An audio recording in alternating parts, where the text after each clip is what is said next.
Akpoti mi okpono kwe yemado gbadito Royal TV bene akolu dozi akpoti mi okpono kwe ne mime beto dagbe wanyina mono de ri pipo mi ri ganyo mele ntogbe ado poroporo mi tole bi papata bodo mi dozmale mine kudo asiko de me mine bo kudo asante don te de yin terigbe azan wogo zosun kwe fo fotonu ko ene go de me mine don be ntogbe ado poroporo mi tole bi papata bodo mi dozmale mi ozo wa dide mi osu papa mi yego dozmale tenigbele bi papata no wiwa mi don toko eno wa teme no wiwa energy we mi no vlokana no de inu lugo jode sevla lo mele bon mi osu papa mi heureusement mai dido no mi no monte konda yi wo gbokolu we mi no mo beno hunu zonu wo chobo no ayiro di obono wa mi ka do mi wa heureusement mi na yi gboje lo na yi mi atan pede bona mo ton wo so dokodo bona kan igaro de mi na blogbombo no wi wa lole ina je kun gbe lo bona je gangbe bo si se de bore mi na so na gona lo be na vivi de mi gon mi na ko kan don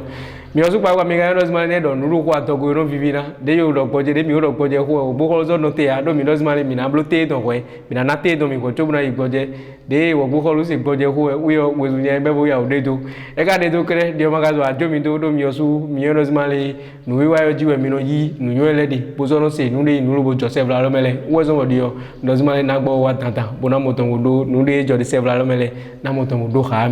mi bo kudo yera pe pinpon bo kudo agbaju bo zo kudo o wanyina me do wanyina mi don wo zo mi osule mi ma zo ajo mi do bo nde jole mi na no ze kule mi janwe tantan mele na do mi pon rozmale nde jole sevla de mi do godo wa imele ne rozmale mi de gbe so me nya bi na gbo do ko tale garami mi na no bene to mi don mi fi obuna no totally gbe don jugu zin kan lo me don mi na no bo nu dagbe de jole don we rozmale ple me da ho do potin be yirodo Ephesia be yin ple me da ho do po de yovo français gbeji don pepe mene beta ene eno don yeme de yin christian vi catholique vi podo malenu vile eno don me biro podo akode mazo do no fura de do yeme po sinse gun awenele yewe no pa mi no mi me maria be kweji yeno iple ojugu zin kamewe iple do nde joflele eyin no lobo vivita on lobo je hun gbogbo je gangbe bo yon dozmale nazi ko ta nele ko mo mi osu papa mi de ko mi no legbe kre mi na mo ton bo pon lobo de aida ina ene kre be na do mi do ne mi tron total gbe don mi na bio o to fo ligbe tenten to ro me fijan mi na no bo na do mi do khogbonu kan me fi mi na jijon bo nu de yin no lobo jode khogbonu kamele be beta do potin lobo yiro mo ile de alokamado si Facebook di be yiro fenu media yere ye ple ye me de yonu sunu we lobo pon nu ye de yo su meti ye na blogbon buda yin ye de bo yi ma zo ro ate alo amedevu ko ta da o de ji do kuro ko ta devu le ka so tin be ken de ji ne mi okun mi yen kre mi na flota na so gun ye kan me po mu na do mi do zmali beta ko ro mo nu kun je me ma da lo de me de yiro do aspect ajira kan me don we ne jore yele ye ple ye me de yi touch of no chovi ma do me de le do yo su pa mi ro zmali we ko me sin ko nu ka wa we ko nu ka kre yeme de ma do medele me ka ti alo na me na kan we ko mezin lebio be beta ne e monukun je me ya o je e ya o monukun je me bo ple yo po bulele lo bo manda ko ta devo le ka so na tin bo mi na vlog kan to be na gboja ke to nu wi wa le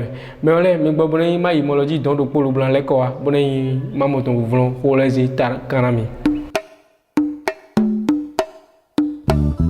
akoti mi okon ko ye ma do gbejito dagbe de mi yin wana akolugun to ton Royal TV bene de popo to mi po de gasi agame ko bi runle be gbeto ye dagbe pon to le ndo do popo mi don le bodo mi no zmale mi na yinu kon de ko le jibo na vlon kan ko ta de nzi do asia mi le na vlon kan do mi bo mi osu papa mi na no gbadu mi do me de fide mi de le do akoti mi okon ko do ko de don se po mi bo mi popo mi no de po gasi agame bo mi de akama mi no le ji mi no de pinpon wijandi pe me ole mi gbogbo le ma yi ko le ji lo bo vlon kan do mi ndo mi zan de ko ta le me do zmale beta ple me da ko do potin be lodo Ephesia de yovo français gbeji do kweji ile yeno iple bono no po yeme de igreja catholique mele podo o male lepo beta ple me no don ebi ple bo yeno ipa mi no mi me maria kweji yeno ple ide jan ko yoji don jugu ka me don ye yi lobo nu ne eje kun gbe lobo je gan be don ide ple lobo ko de bo mo ton bo blo kon do po da ho ne bo le ta me pon do de na blogbon bo sin segun we ne le na yinu kan wu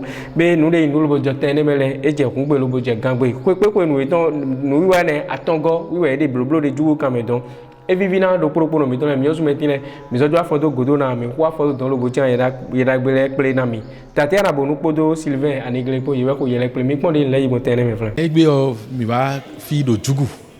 bo wa centre da ho de jugu fi beno yodo Saint-Ambroise mi ba centre ni no wezo mi akple do fi o e we ndo jele mi bloc ple da ho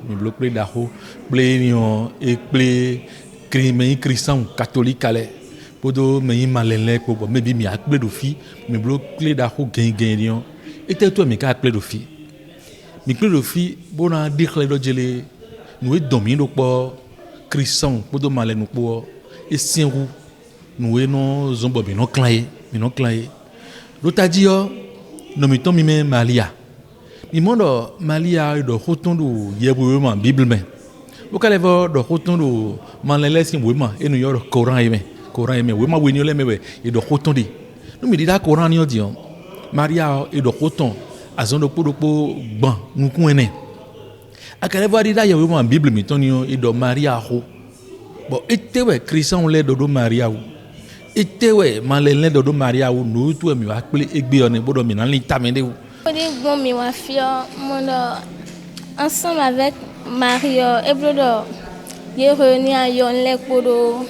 chrétien le podo ye demande menti do fo ye demande à yon le do fo do e mi le mandi religieux ne odon ye non po bo former une belle vie belle agbeno mi blo pe da ko mon koton gudo me supo na mo do jele mi o blo egbe ba fo ne e ka imo a li limiton wa yin do jele nu enio e ma o so do ayi menu gbeto bunonde benu yoro me da ko jira teta bo français yo voto me don e di we atondi we ma o so mo koton da yi meni bon we atondi we so gbe oda yi benu yo gbe oro Ephésia yo gbe oro Ephésia do Ephésia aussi tenti yo gbe de voler de manière ensemble avec Marie bon mi na no poka Marie abona wanu on be enio e be ba kle lo fie gbedi e be ze nu wa mo koton da yi bon oui mettons les gossi file gossi dangbo gossi khogbo nu gossi file boa mi doblo nu mo koton pour oui mettons le jugu file ekpo e me gossi nati tengu jugu si bongu file bon mi akle lo fi para ko ya mi akle lo fi lilie mi do no kundi do mi do e ndo jele we enio ma o do nu me da ko gera teta bon e do wusu kan gba me bi bon groupe ne yoro gbe no yoro Ephésia no gbe no ko ro to ro we me bon gba me bi o bo ado beni lo mo nous mon coton ni bakon bon gba me bi c'est bon beni to me bi c'est bon to ko me ton les bi c'est mais bon nous Christian les podo malele po ina si uno po do Maria sin comme bon na wando po nous liwe mi de one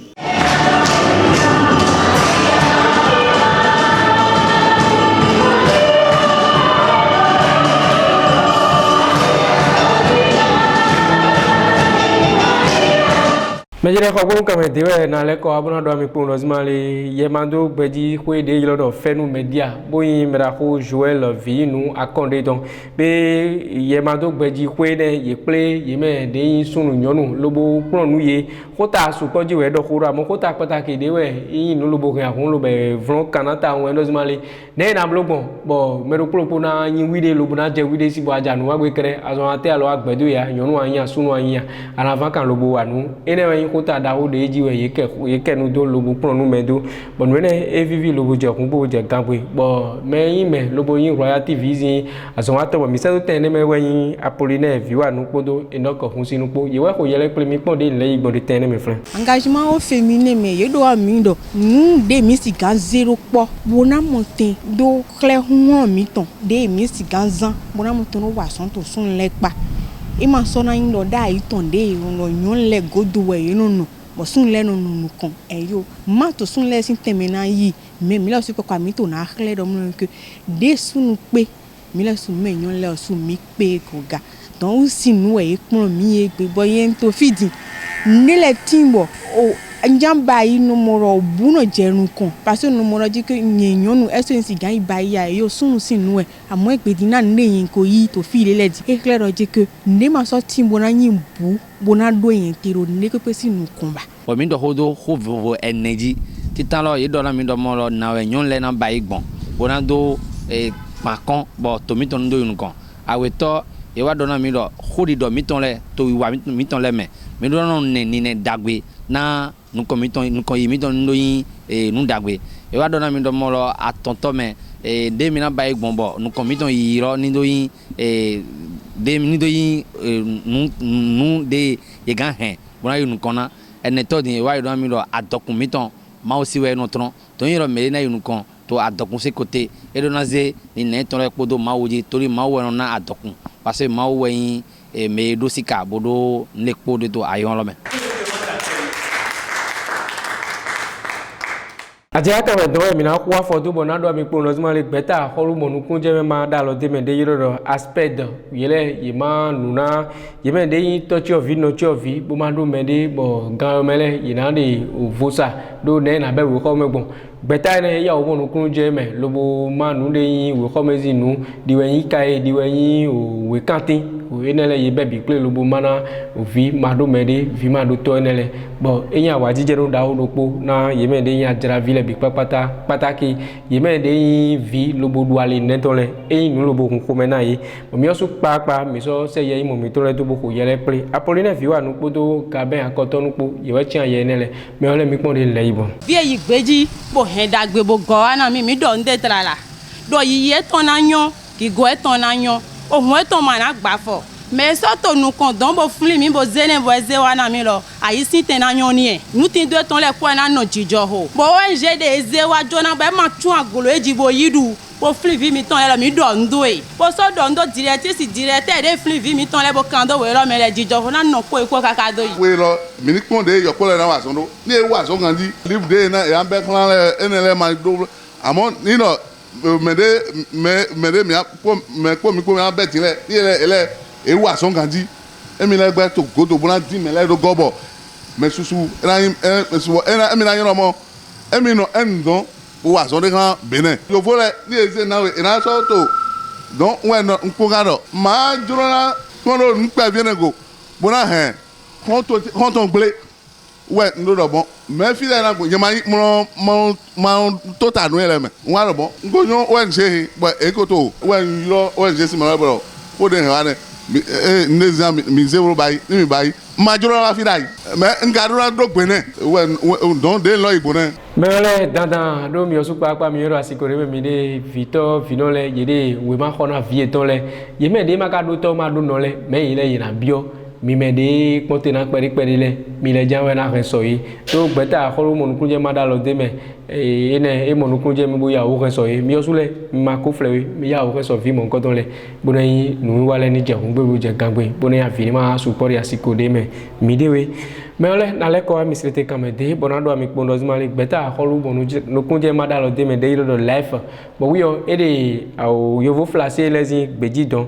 ere azonwa de alori alome podo asepo bene beta kholu monu kunje madalo de me dopo janwe yele yeton ere kle lobo nasin sin dagbe de yele do gbago pompu de no kokwa lopo ne yina o toko gletoko aton da waton de apromi setezin kalo me flen wa isogbe wiyo ye nasin mo nkoton lo bozo na do gome doko podo gome sotapo nuene e nu lo bo ko mena to vitosi de to gletoko ne le me do ile ma do jroje lo mo si mi me lo nu e ka yan wa jije nda ho na ye bo yosu papa ye ko pe bo yi podo alo awepo mi osu meti mi wa foto don bo chan yene le pre gregwa ngbeji we ko yene le pre mi pon de nu le mo frère bu ka kwa wa jije nde no tene me anu de mama japa era yo ka u bono o me je ka u yo me na egbeza zamana on de we na mi bo so ina togun wa isogbeton aza chiropoto e ba si sun chaîne to pe me mi tite ton 2019 donc eyin aya je nda ho de na mi aya je te ka we e ba yi to clade me mi to gbigbon modo e ba si tito life ton podo tito me e yodo accept po mi moro ye go alo na mi na te to sisi to clade me mi to be fi ba lunu mele mlo mo sinu bobro me bro su mi me mlo mo donc sinde mi no le ba sinde no do nu ve to mi dele kwa abo disi e sinde bombo de ye ko bible mi je nu mi mo no me o je didio to donc aya je mi to go mi dondo e ba si yovo si de life lo bo le dondo e ba si tito de yoro ONG et ASEP mado sin to fidai to to minonu ni dotoro so ku maro mo sin bueno ya wu vena mi indo mi vonu sin ni lo dai mi no be awu to amode wa kun sin lo na mi din e vivi na mi gbawo bo mi dondo e mi na pon ego mi na no za mi na no toju bo ko mele so to na vivi amo epo no po mado mi o to lo me erin jale bo mi bo na mi o trege osusin we gbezin flu me no mado mi o erin jale bo na mi o village aton mi na sin to egbe gome sota gome to ko podo wa isogbepo podo alogo partenaire life français po ewe mi do bai nde mi mo egbe ba so yin ko me hun to village to village yera mo sin dagbe bonanu ba o tu teme na no la bo jijo na supo jo na tin ni yopole podo to village po de to yanko sintonji ene gbla me we mi hokan bo bio alogo life ton bo edo wa bodo mairie a promise ton po bo mi do ba si ouvrage lole o sindo de mi kun sindo le sindo aton mi kun e po nu susu bo mi na ba si mi na gwa lo na yon le yopole nu to me ni fa onu me to aussi encore jile kabi ye de non da yon si de non da nu teme galiwe a o amoso jawe a mi amotendo gba lo na imero kropo na jijo na motendo tin do mi c'était kerewe a mi na voyi village de vle commune de vle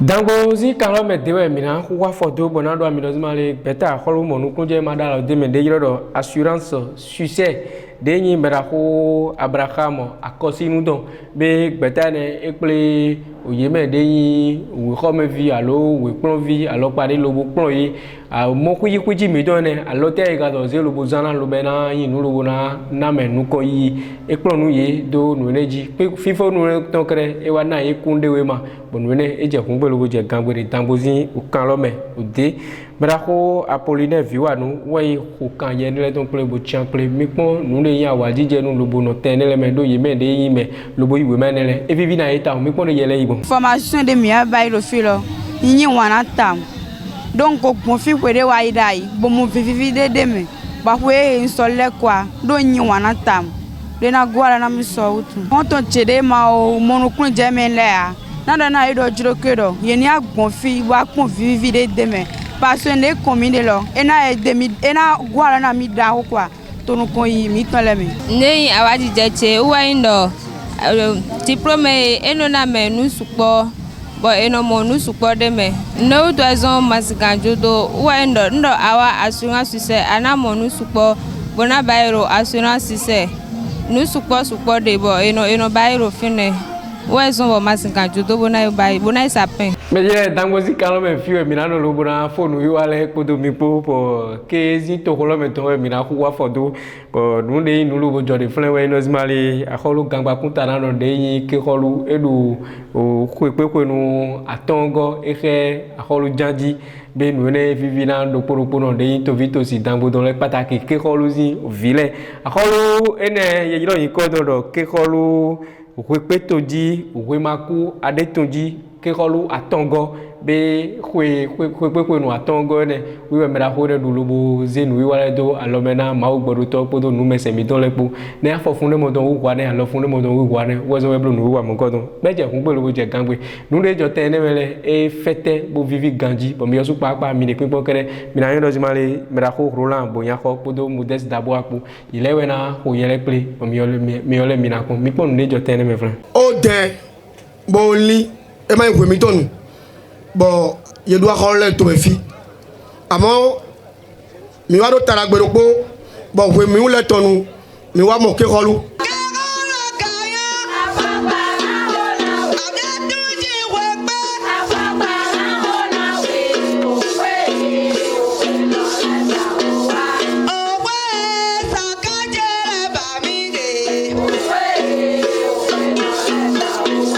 kwe de du mi le din e blo kwe aton pe bon mi no po de host de igbadi fi de fi lo klo fi bo ze kwe pe to di ade tunji do azin po a kholu ton di majesté kwe pe to di mi le kwe gbe do bo ga kwe gbe do me le do le bo de kwe gbe do ken le bi cc kevi nyonu kevi sunu de to be fi de maro to fi togodo mi yo iro bi cc yo ni se po mi boni mi ano po de waina me de nuaro po me bora montin bora gba o home mi ton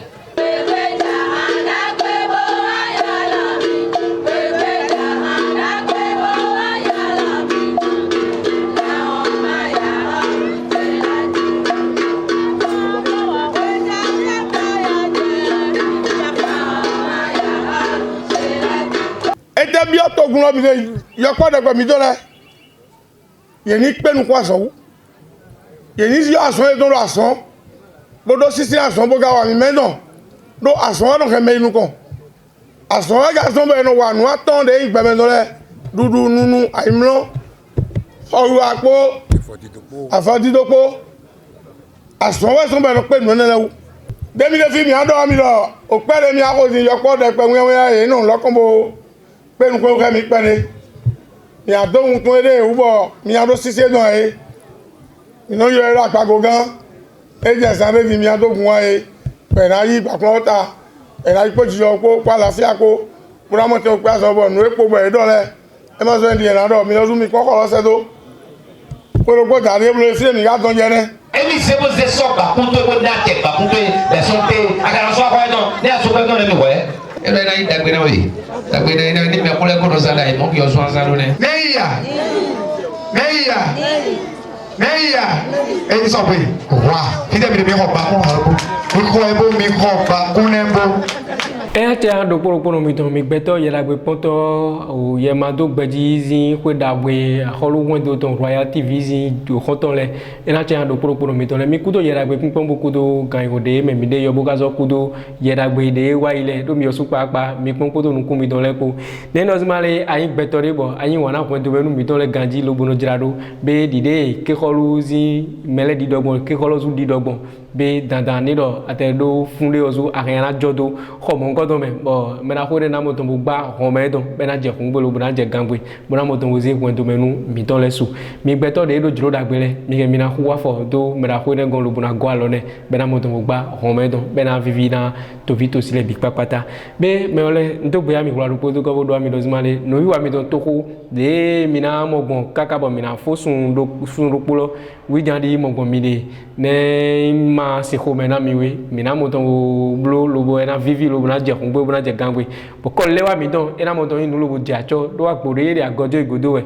ni lo ko lewa mi don mi osu pa mi na mo do zmale didio e na no me janwe dandan mi don do poro mi don le bo do mi do zmale vravo mi do no wi wa de bo ba do zmale be ao poti mi opon no ko Royal TV ni wa lo bo no po poto mi po mi ke mi na yiro alokan de fi ka don pinpon do na o aloka amaro va mi donner mi mina yiro allo mi mina so yiro 96 95 54 87 bo mina kwa fodo mi gon bona topo do mi po bona yele bona zedo gbeleji bo do poro mi donle mina moto ko bena ya wa jijera mi be ndo do poro mi donle bo do mi do zmale sino ko do to me ganji fe chobo sindun to eno khaka bete do mina ze bo do flen bo teni gbedeja mina so apede ko ena tia do poro mi donle e izande